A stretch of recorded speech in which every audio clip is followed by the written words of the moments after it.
স্বাগত দীপ্ত সংবাদে আপনাদের সাথে আছে আমি তানিয়া আফরিন। শুরুতেই জানাবো নিটোল টাটা সংবাদ শিরোনাম। লেখাপড়া বাদ দিয়ে কোটা বিরোধী আন্দোলনের কোনো যৌক্তিকতা নেই বললেন প্রধানমন্ত্রী।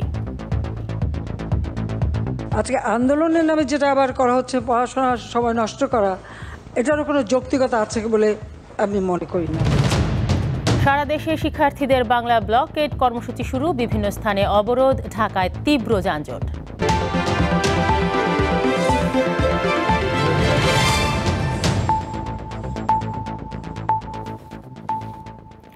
দেখছিলেন শিরোনাম, এবারে পুরো খবর। প্রধানমন্ত্রী শেখ হাসিনা বলেছেন, কোটা বাতিল আন্দোলনের কোনো যৌক্তিকতা নেই।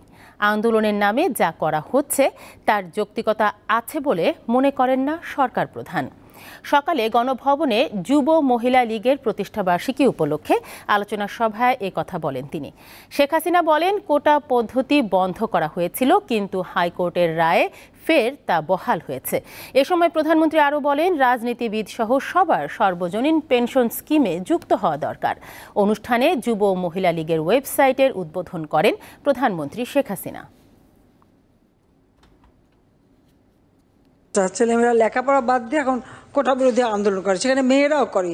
এখানে আমার একটা প্রশ্ন আছে, যারা এর আগে কোটা বিরোধী আন্দোলন করেছিল তারা যে পাবলিক সার্ভিস কমিশনে কতজন পরীক্ষা দিয়েছিল আর কতজন পাশ করেছে সেই হিসাবটা একটু বের করা দরকার।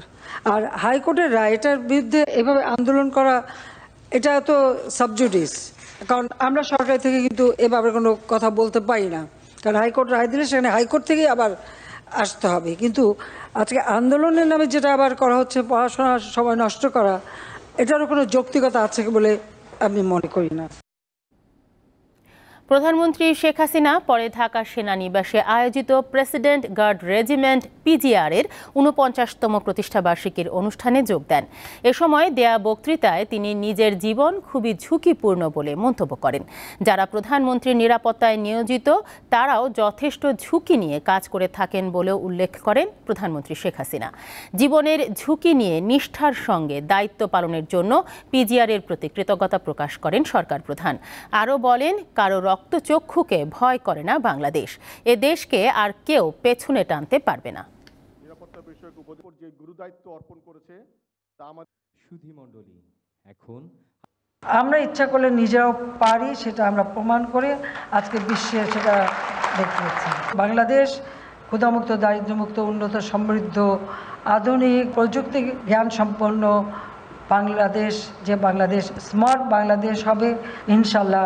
বাংলাদেশ বিশ্ব দরবারে মাথা উঁচু করে চলবে, কারো কাছে মাথা নত করে নয়, এবং বাংলাদেশকে আমরা এগিয়ে নিয়ে যাব অভিষ্ট লক্ষ্যে। রাজধানীর পাশাপাশি সারা দেশে সরকারি চাকরিতে কোটা বাতিলের দাবিতে আন্দোলন করেছেন দেশের বিভিন্ন বিশ্ববিদ্যালয়ের শিক্ষার্থীরা। বেলা 11টার দিকে জাহাঙ্গীরনগর বিশ্ববিদ্যালয়ের প্রধান ফটকের সামনে ঢাকা আরিচা মহাসড়ক অবরোধ করেন বিক্ষোভকারীরা। এ সময় সড়কের দুই পাশে আটকা পড়ে অসংখ্য যানবাহন। প্রায় 2 ঘন্টা পর সড়ক থেকে অবরোধ তুলে নেন শিক্ষার্থীরা। এছাড়াও হাজী মোহাম্মদ দানিশ বিজ্ঞান ও প্রযুক্তি বিশ্ববিদ্যালয়ের শিক্ষার্থীরা দিনাজপুরে 10 মাইল এলাকায় সড়কের অবরোধ করে বিক্ষোভ করেন।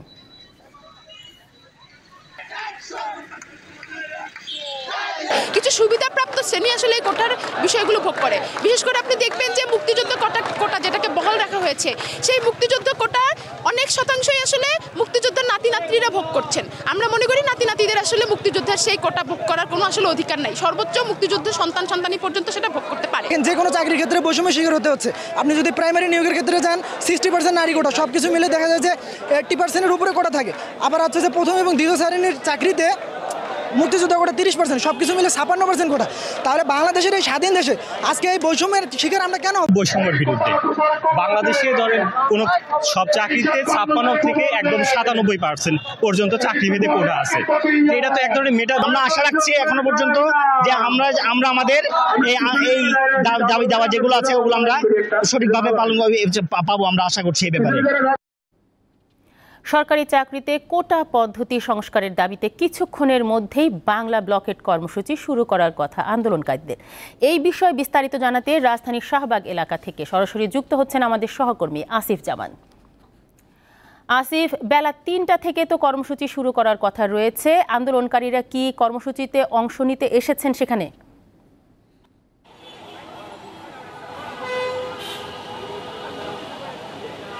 তানিয়া, আপনি জানেন যে আজকে বিকেল ৩টা থেকে মূলত এই বাংলা ব্লকেট অর্থাৎ বৈষম্য বিরোধী যে ছাত্র আন্দোলনের ব্যানারে যে কোটা বিরোধী আন্দোলনের ডাক দেওয়া হয়েছে, মূলত সেই আন্দোলন কর্মসূচি ছিল সাধারণ শিক্ষার্থীদের। সেই কর্মসূচির অংশ হিসেবে কিন্তু শাহবাগ মোড়ে আসলে শিক্ষার্থীদের ৩টায় আসার কথা, এছাড়াও ঢাকা বিশ্ববিদ্যালয়ের গ্রন্থাগারের সামনে এবং একই সঙ্গে সায়েন্স ল্যাব, নীলক্ষেত মোড়, এই সকল জায়গাতে মূলত ছাত্রদের কর্মসূচি রয়েছে। মূলত এরই মধ্যে আন্দোলনের একটি অংশ হিসেবে সায়েন্স ল্যাবে ছাত্ররা নেমেছেন বলে আমাদের কাছে তথ্য রয়েছে, যে কারণে কিন্তু ঢাকার সড়কে তীব্র যানজটের সৃষ্টি হয়েছে। আপনাকে এই মুহূর্তে আমি শাহবাগ মোড়ে দেখাচ্ছি, যে যেখান থেকে মূলত সায়েন্স ল্যাবগামী যে গাড়িগুলো রয়েছে সেগুলো একেবারে চলাচল বন্ধ হয়ে গেছে, কারণ সেখানে ঢাকা কলেজের শিক্ষার্থীরা এরই মধ্যে অবস্থান নিয়েছেন বলে আমরা জানতে পেরেছি। আমরা ঢাকা বিশ্ববিদ্যালয়ের যে কোটা বিরোধী শিক্ষার্থীরা রয়েছেন তাদের সঙ্গে কথা হয়েছে, তারা বলেছেন যে এই কর্মসূচি বিকাল ৩টার পর থেকে মূলত শাহবাগ মোড়েও তারা এই কর্মসূচি পালন করবেন। মূলত শিক্ষার্থীরা যেটি বলছেন যে বাংলা ব্লকের যে আন্দোলনটা অর্থাৎ কোটা বিরোধী যে আন্দোলনটি, সেটি মূলত সরকারি চাকরিতে কোটা ব্যবস্থা বাতিল করে 2018 সালে সরকারের জারি করা পরিপত্র পুনর্বহালের দাবিতে তারা এই কর্মসূচি পালন করছেন এবং এই কর্মসূচি যে সকল কলেজগুলো রয়েছে সেখানকার অনেক সাধারণ শিক্ষার্থী মূলত এ ধরনের কর্মসূচিতে যোগ দিয়ে থাকেন এবং তারা আসলে কোটা বিরোধী নানা ধরনের স্লোগান মূলত তারা দিয়ে থাকেন। তারা বলছেন যে মূলত এই কোটা বিরোধী এই আন্দোলন 2018 সালের পরে যে সফলতার মুখ দেখেছিল সেটি মূলত উচ্চ আদালতের রায়ে সেই কোটা আবার পুনর্বহাল করা হয় এবং সেটি মূলত আপিল বিভাগে এখন শুনানির অপেক্ষায় রয়েছে। শাহবাগ থেকে কোটা বাতিল আন্দোলনের সবশেষ জানাচ্ছিলেন আসিফ জামান। সর্বজনীন পেনশন স্কিম প্রত্যাহারের দাবিতে টানা কর্মবিরতি পালন করছে বিভিন্ন পাবলিক বিশ্ববিদ্যালয়ের শিক্ষক ও কর্মকর্তা-কর্মচারীরা। কেন্দ্রীয় কর্মসূচির অংশ হিসেবে জাহাঙ্গীরনগর বিশ্ববিদ্যালয়ের সকাল থেকে কোনো ক্লাস ও পরীক্ষা অনুষ্ঠিত হয়নি। কর্মকর্তা ও কর্মচারীদের কর্মবিরতিতে ব্যাহত হচ্ছে দাপ্তরিক কার্যক্রম। একই দাবিতে কর্মবিরতি পালন করছেন রাজশাহী বিশ্ববিদ্যালয়ের শিক্ষক সমিতি, অফিসার্স ফেডারেশন ও কর্মচারী সমিতির সদস্যরা। বিশ্ববিদ্যালয়ের সিনেট ভবনের সামনে বেলা 11টা থেকে 12টা পর্যন্ত অবস্থান কর্মসূচি পালন করেন তারা।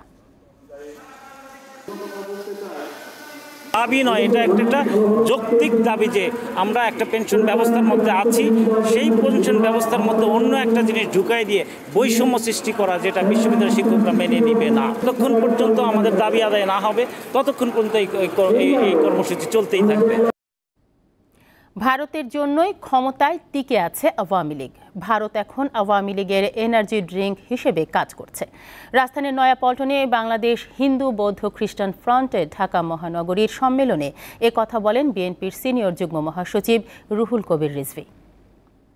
রাজনীতি, তাদের যে গণতন্ত্র হত্যার রাজনীতি, তারা যে অবাধ সুষ্ঠু নির্বাচনকে একবারে মহাশ্মশানে পাঠিয়ে দিয়েছেন, সেই রাজনীতিকে সমর্থন করে হচ্ছে ভারত। এই কারণে তারা কোথাও যেতে হলে পরে আগে ভারতের অনুমতি নিতে হয়। ভারত যেন এখন আওয়ামী লীগের এনার্জি ড্রিঙ্ক।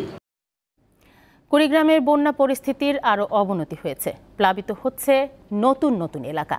পানিবন্দী হয়ে পড়েছেন প্রায় 1.5 লাখ মানুষ।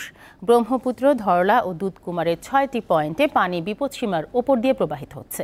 শনিবার নাগেশ্বরী উপজেলার বামনডাঙ্গা ইউনিয়নের মিয়াপাড়ায় দুধকুমার নদীর প্রবল স্রোতে বন্যা নিয়ন্ত্রণ বাঁধের 300 মিটার ধসে 12টি গ্রাম প্লাবিত হয়। গত এক সপ্তাহ ধরে বন্যার পানিতে তলিয়ে রয়েছে হাজারো ঘরবাড়ি ও অসংখ্য কাঁচা পাকা সড়ক। সিরাজগঞ্জের যমুনা নদীর পানি শহর রক্ষা বাঁধ পয়েন্টে বিপদসীমার 61 সেন্টিমিটার উপর দিয়ে প্রবাহিত হচ্ছে। জেলার সার্বিক বন্যা পরিস্থিতি অপরিবর্তিত রয়েছে।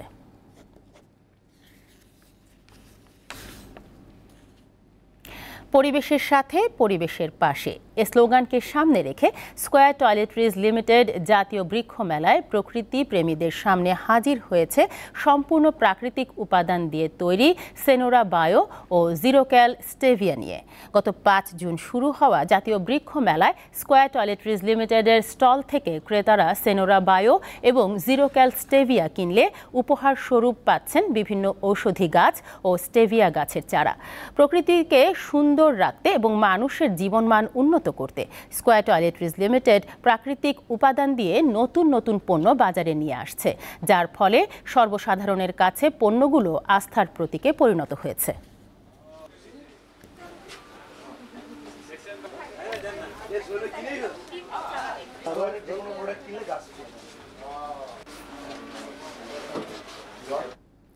রাজধানীতে সম্প্রতি অনুষ্ঠিত হলো বীমা প্রতিষ্ঠানগুলোর প্রধান মানি লন্ডারিং প্রতিরোধ পরিপালন কর্মকর্তা ক্যামেলকো সম্মেলন। বাংলাদেশ ফাইন্যান্সিয়াল ইন্টেলিজেন্স ইউনিটের উদ্যোগে ও ইন্স্যুরেন্স কোম্পানিগুলোর ক্যামেলকোদের সংগঠন ICCABর ব্যবস্থাপনায় এই আয়োজন করা হয়। সম্মেলনের উদ্বোধন করেন BFIU এর প্রধান কর্মকর্তা মাসুদ বিশ্বাস। স্বাগত বক্তব্য রাখেন ICCABর প্রেসিডেন্ট ও ন্যাশনাল লাইফের CFO প্রবীর চন্দ্র দাস।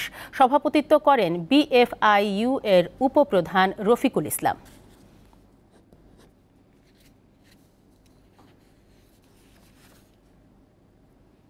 আন্তর্জাতিক প্রসঙ্গ। ফিলিস্তিনের গাজা উপত্যকায় একটি স্কুলে হামলা চালিয়েছে ইসরায়েলি বাহিনী। এতে নিহত হয়েছেন অন্তত 16 জন, আহত হন অন্তত 75 জন। গাজা নুসেরাত শরণার্থী শিবিরের স্কুলটিতে হাজার হাজার ফিলিস্তিনি উদ্বাস্তুর আশ্রয়স্থল ছিল। তবে ইসরায়েলের প্রতিরক্ষা বাহিনী বলছে আল জাউনি স্কুলে বেশ কয়েকটি সন্ত্রাসী কাঠামোতে হামলা চালানো হয়েছে। গত বছরের 7 অক্টোবর থেকে গাজা জুড়ে ইসরায়েলি হামলায় এখন পর্যন্ত কমপক্ষে 38,098 জন ফিলিস্তিনি নিহত হয়েছেন। শেষ করব দীপ্ত সংবাদ, তবে যাবার আগে নিটোল টাটা সংবাদ শিরোনামগুলো জানাবো আরও একবার। লেখাপড়া বাদ দিয়ে কোটা বিরোধী আন্দোলনের কোনো যৌক্তিকতা নেই বললেন প্রধানমন্ত্রী। সারা দেশে শিক্ষার্থীদের বাংলা ব্লকেট কর্মসূচি শুরু, বিভিন্ন স্থানে অবরোধ, ঢাকায় তীব্র যানজট। এবং শিরোপা খরায় টিকে রইল ব্রাজিলের, হলুদ ঢেউ থামিয়ে কোপা আমেরিকার সেমিতে উরুগুয়ে।